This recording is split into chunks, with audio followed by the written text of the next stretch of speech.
not a lowrider, it's a lifestyle that nace del corazón. It comes from the heart, something that you enjoy doing. I can't explain it. It's just something that's such a good feeling.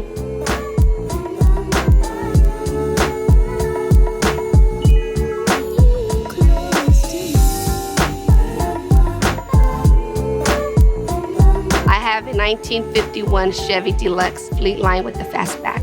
The exterior of my car is emerald green. The interior is an olive green color. Sometimes at nighttime it looks darker, so I get asked if it's a black color. It sits on an 85 El Camino frame. It has a 350 engine in it. I have a 700 R4 transmission. I have a March Super Teen kit. My wheels are 14-inch crossbars, hubcaps. I have a couple of accessories on my car.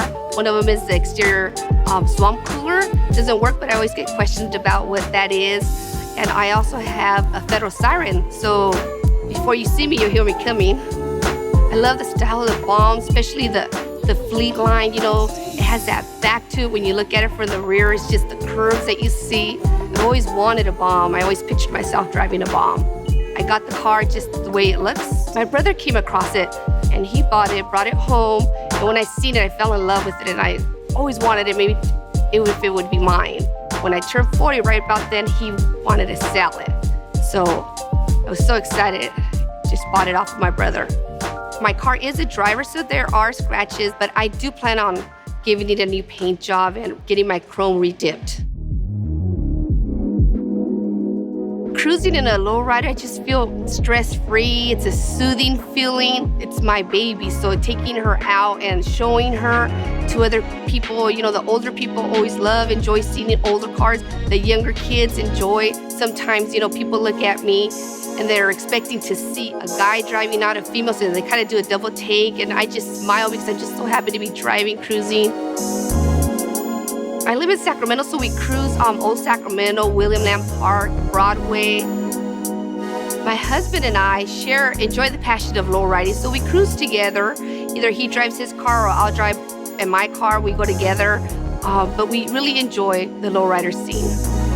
I do belong to a car club. There's about 15 of us. Most members are from Woodland, California, and then there's a few of us that are from Sacramento, but it started in Woodland. We'd go to car shows, and we didn't have a name, and one of our members has a barbershop. That's where the name originated from, Uppercut Barbershop. So now we're Uppercut Car Club. There's a big stereotype that lowriding is just a guy thing. I've gone to places where, they say car club members come up and they kind of look at me like I'm just the wife or the girlfriend. We females, there's a lot of females out there that have lowriders, have the same passion and heart as any guy that has a car. And every car has a story. I love hearing stories, how other people got their cars, where that car came from. And we're also happy and proud to share.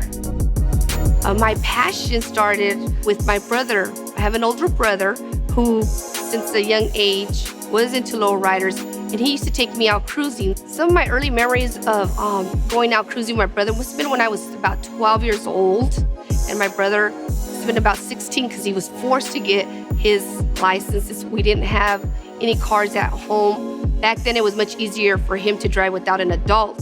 Well, my brother always took me along. He knew that we share that same passion, so I enjoy going cruising with my brother.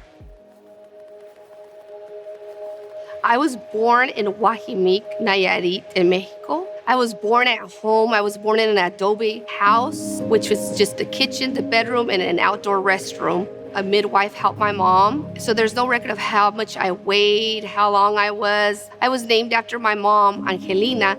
So to distinguish us from the get-go, I was nicknamed Chiquita. I have an older brother, older sister, and a younger sister. The three older ones were born in Mexico, and my younger sister was born here.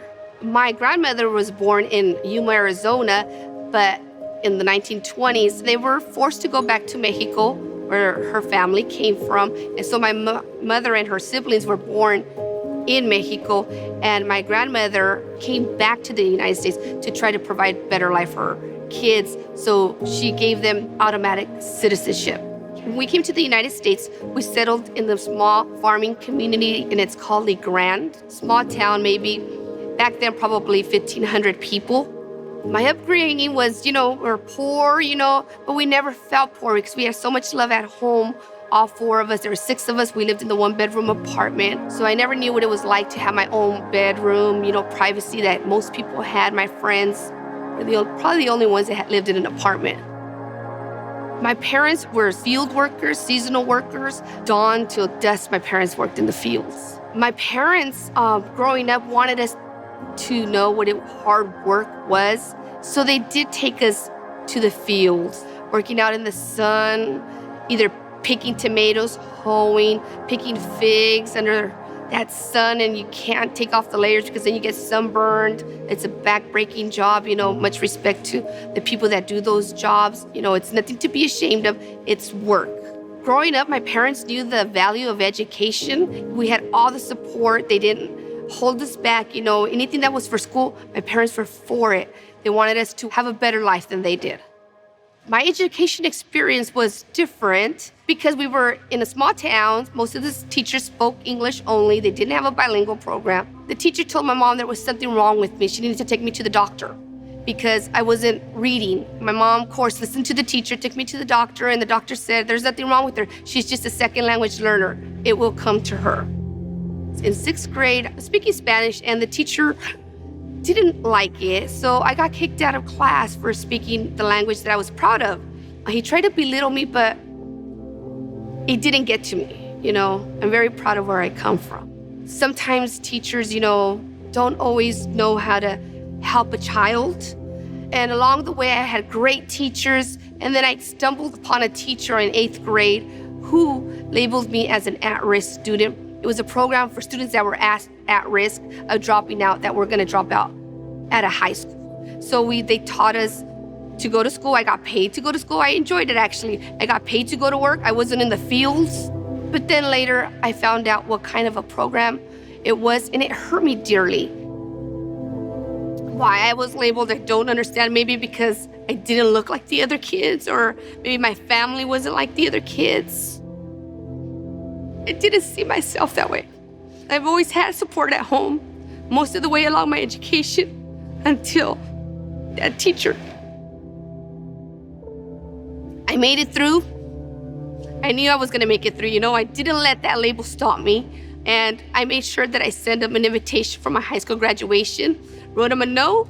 This is my first and it won't be my last. As I went through college, I sent him my announcement of graduating college with my criminal justice degree, and also when I graduated with my teaching credential. We don't have to define ourselves by the labels that are given to us by society, assume that we are certain people just because of the way we look. We're more than that, and the choices that we make in life.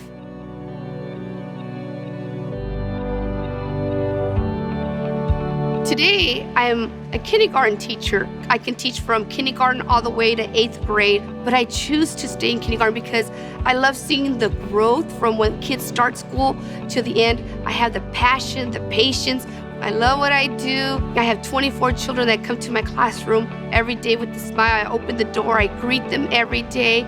I work in a neighborhood where the families are just like my family, so being able to help them and letting them know that labels, they don't make us, we don't have to take that label. We can go further in life. It's really sad that many of times look at lowriders as we're gangbangers, cholos or cholas, and we're not. We come from different walks of life. Some of us are professionals, some of us work in different parts of the community and stuff. We try to help, but the passion is the same, and it's really sad, that we sometimes get picked on because they assume we're out to cause trouble. Thinking about my own experiences of being labeled, I bring it to my school and I try not to label any of my kids or judge any of my kids for any reason. I have high expectations for my kids. I want them to succeed, and I want them to know that there's people that love them and want them to go further in life. My name is Angelina Flores. I'm a kindergarten teacher, and I'm a lowrider role model.